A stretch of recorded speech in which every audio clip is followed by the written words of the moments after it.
বোন এখানে ইংরেজির অনেকগুলো অক্ষর দেওয়া আছে, তার মধ্যে থেকে সবগুলো অক্ষর নিয়ে যে একটা শব্দ তৈরি হবে অর্থপূর্ণ, সেটা তোমাকে ইংলিশে লিখতে হবে এবং এর বাংলা মানেটাও লিখতে হবে। খুব সুন্দর হচ্ছে।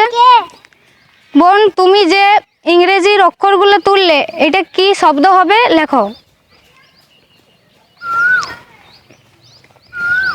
তার পাশে বাংলাটাও লিখবে।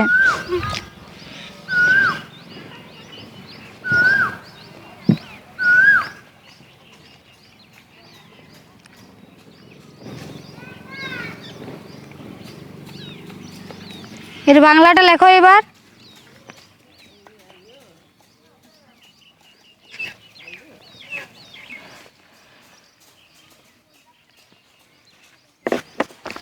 কি লিখলে বোন? ফেসবুকের মানে মুখ বই। খুব সুন্দর হয়েছে, একদম সঠিক। বোনের প্রাইজ, হাততালি।